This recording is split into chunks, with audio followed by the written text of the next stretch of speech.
Hello guys and welcome back to the channel, or welcome if you are new. And it's the big one this weekend, the North London derby away at Spurs very early on in the season. Coming off the back of the end of the transfer window and coming off the back of what has been a disastrous international break for Arsenal. And off the back of the last Premier League game for Arsenal, actually. I just realised I haven't done a video since then. So we'll cover all topics. But yeah, the biggest point is that it is the North London derby weekend. You know, it's probably the game I hate the most of the season because it's the one you don't want to lose the most, obviously. And let's be honest, Arsenal going into it in not the greatest of shapes. But first of all, let's go back. Actually, first of all, as you can see, I'm in a little bit of a different setup to normal. I'm just house sitting for my friends at the minute. So you can see all my sort of niece's stuff behind me. But yeah, it's all good. So rolling it back, the last video I think I did was me ranting about the transfer window and fuming that we wasn't going to sign a forward. And then a few hours later from that video, Arsenal do bring in Raheem Sterling. However, we did let go of Reece Nelson and Eddie Nketiah's departure was confirmed. But since then, we brought in Raheem Sterling, and numbers-wise, we're still in the same position of only having 6 forwards, but the quality is a lot better, and there's no doubt about that. Raheem Sterling, obviously, you know, I think he's about 30 now or turning 30, so he's coming sort of to the back end of his career, but he's still young enough and still got enough quality and experience to bring a lot to this Arsenal team. And although it wouldn't be the sort of player I wanted at the start of the window, I think he can do good things for us. And I'm fairly confident he will be a good signing for us. But going to the Brighton game, you know, I didn't do a video talking about this because I'll be honest, I was fucking fuming for the you know, few days after it. And I just couldn't bring myself to do a video to talk about it because I was too angry. But look, obviously we all know what happened. Arsenal drawing 1-1 and Declan Rice getting the most ridiculous red card you're ever going to see. And I've argued with a good, you know, few of my close friends about this. All I'll say on it is if you think that's the second yellow card, just stop watching football. Because if you want people getting second yellows and sent off for that, then it's just ruining the game and you don't love the game. And that's not even me being biased as an Arsenal fan. If that happened to City, you know, a City player, a United, a Spurs player even, I would say that that's ridiculous. And I wouldn't even mind if it was consistent, but it's not. You know, João Pedro in the first half boots a ball 30 yards down the pitch when it goes out of play. If that's not delaying a restart and not getting the yellow card, how the fuck can you give it to Declan Rice?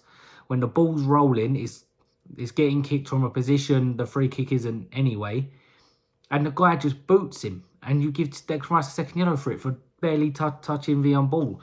I get people say Rice is stupid and he gave the ref a decision to make, but that's not a decision to make, man.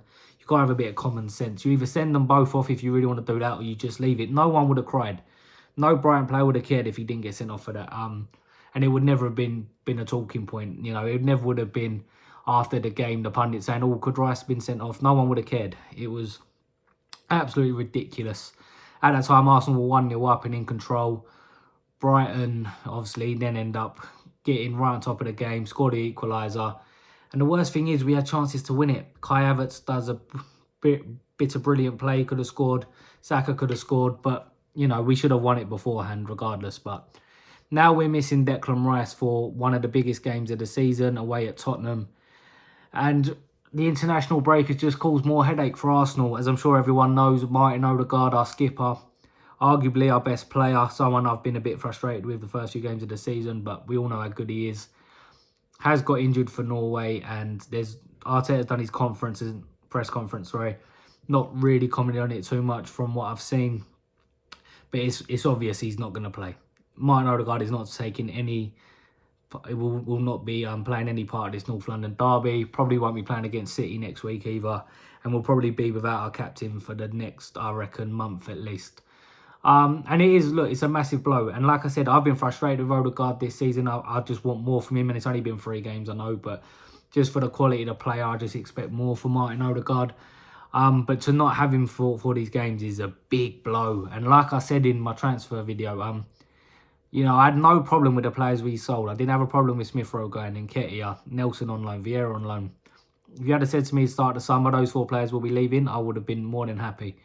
But to leave Martin Odegaard with no cover at all was just a risk that just didn't make sense to me. And it's already, the risk is already not paying off.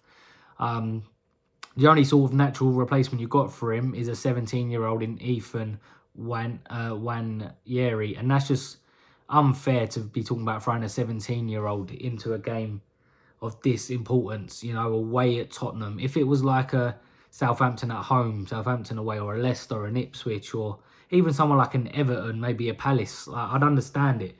And I'd say, yeah, right, give him a go. But you can't throw the kid into a game like this and then Manchester City away the week after. It's left us in a real shit position. And look, let's have it right. And a lot of people will say, oh no, it's too early. But if we lose this game at Spurs and then lose to City next week, assuming City beat Brentford, which they will, we'll be 8 points behind City after 5 games. And I don't care what anyone says, that's title race done. Unless City could absolutely capitulate throughout the season and do something that City just do not do, that is the season over in terms of any type of title challenge. And I think with the way City have started, I can see them smashing Brentford. Haaland scored 7 goals in 3 back-to-back hat-tricks. He could easily go and score another one. And then we go there without Martin Odegaard. Yes, Rice will be back, touch wood, as long as nothing happens in the meantime. But we could be well and truly out of any potential title race before it's even started, in my opinion. Like I said, obviously things can happen throughout the season, but it'll put us really in a tight spot. So that's why this game is so massive. Look, Tottenham are obviously a decent team, and the North London derby, form does go out of the window, and it doesn't matter who's the best team. But the fact that Declan Rice and Martin Odegaard are missing, I think Tottenham are going to fancy their chances here, which could play into our hands because they could leave themselves even more open than they normally do. And I do think Arsenal have quality to hurt them. We've still got some very good players who are going to be playing.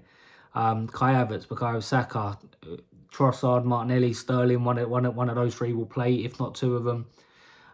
Jesus might be back. So defensively, we're still strong. Saliba, Gabriel, even though I think Gabriel really does need to really start sharpening up now, because I do think he's been quite sloppy the first 3 games. I think defensively we've been a bit sloppy anyway. And the only way I see us winning this game is by being our normal stubborn defensive self that we was last season, and simply taking advantage of Tottenham's openness at the back, hitting them on a counter-attack and from set pieces, like we did in the first half of last season without the silly mistakes when we were 3-0 up at their ground at half-time.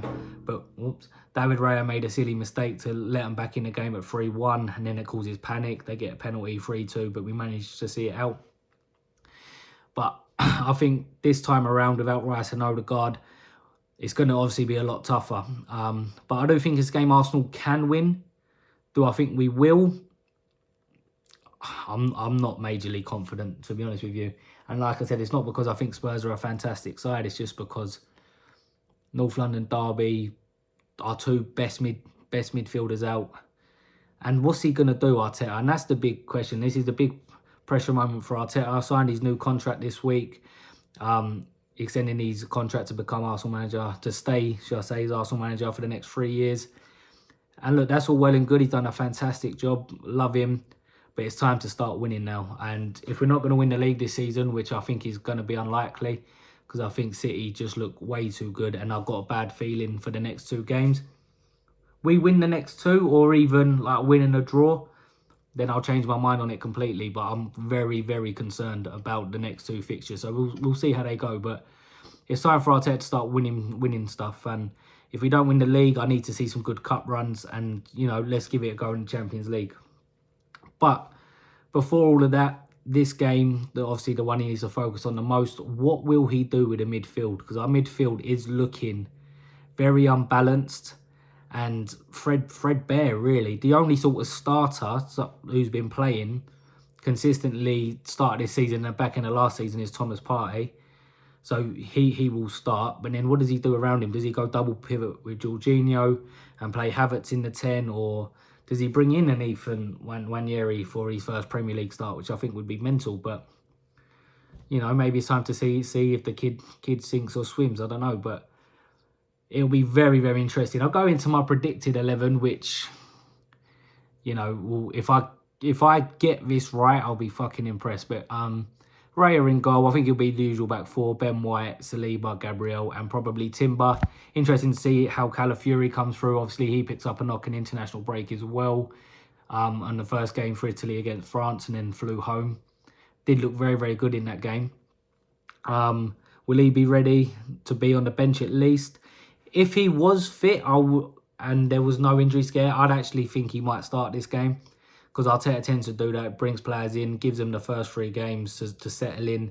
Then after the international break tends to be when he makes his changes. When you look at the likes of Ramsdale and Raya, for example. But maybe that's just a goalkeeper thing. I don't know. But yeah. So I think Timber will start.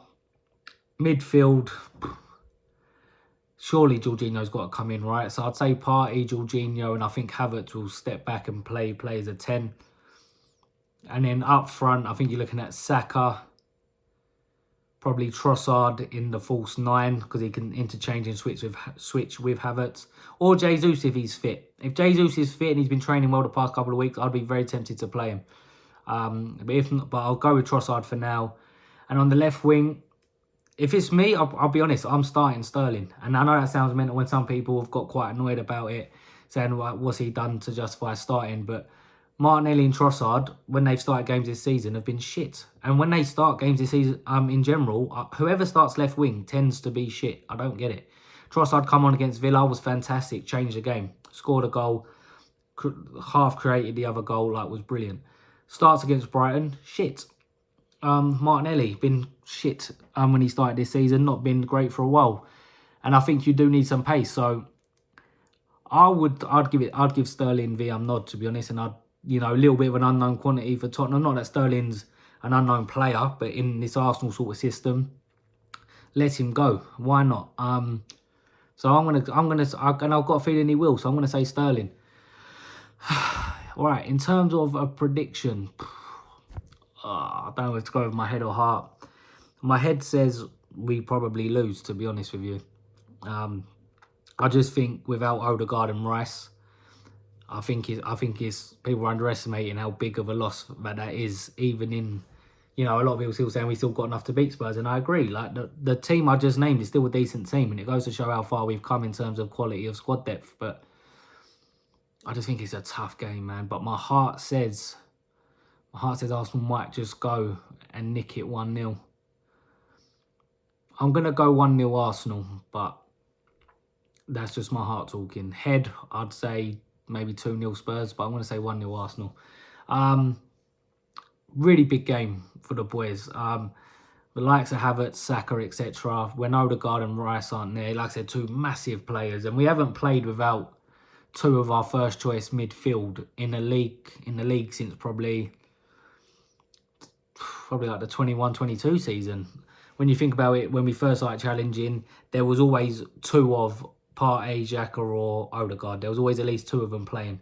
Last season, there was pretty much always one of Rice, well, normally Rice and Odegaard. Yeah, there was a game or 2 when it was just Declan Rice. But more often than not, but then we had Jorginho step in, etc. So normally, we've had at least one of, say, Xhaka and Odegaard or Rice and Odegaard. So to be without both, I think is going to take a lot away from us, a lot of running in the midfield. Odegaard's brilliant on the press. Declan Rice, box to box, is an absolute machine. So I think we're lacking legs, is basically what I'm saying. That's why I think Havertz will probably start, because he does give us a lot of legs and running power up and down. And he did play a few games in the 8 in pre-season with Jesus in front of him, and he looked very, very good. So I think Havertz will step back one. I also think it'd be interesting to see, will he be tempted to play Zinchenko in the middle? I've seen a lot of people say they don't want to see this. Zinchenko's better when he inverts from midfield, not when he starts in midfield. But we've never seen it for Arsenal. And he probably won't risk it right now. It'll probably be a little bit of a kick in the teeth to Jorginho. But I look at it and think, if we play Jorginho and Partey, you essentially got to change your whole system. You essentially got to go from a 4-3-3 to a 4-2-3-1. Because I don't see any of them in how to play a box-to-box role in the 8. I really don't.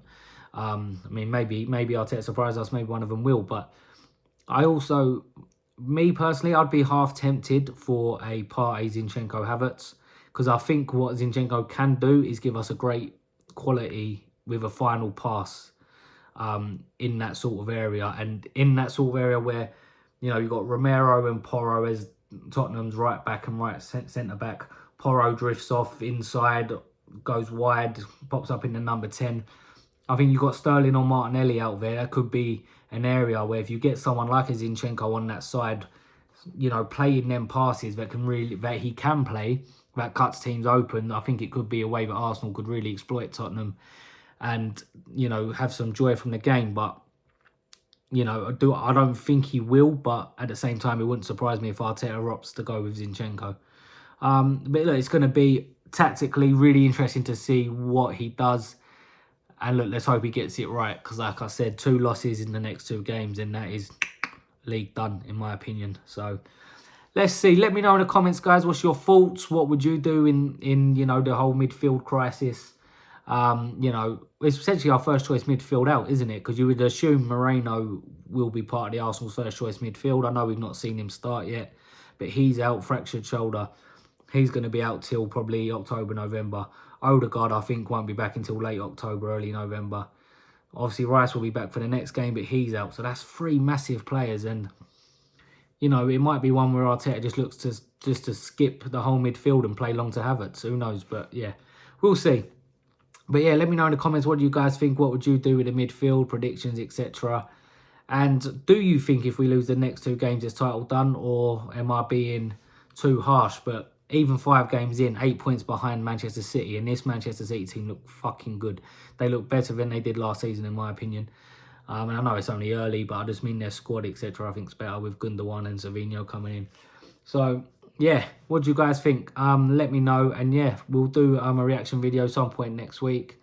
And let's hope we're talking about a positive Arsenal win going into the Champions League game midweek, and then on to City the following Sunday. Talk to you all soon. Have a good weekend. And yeah, bye-bye.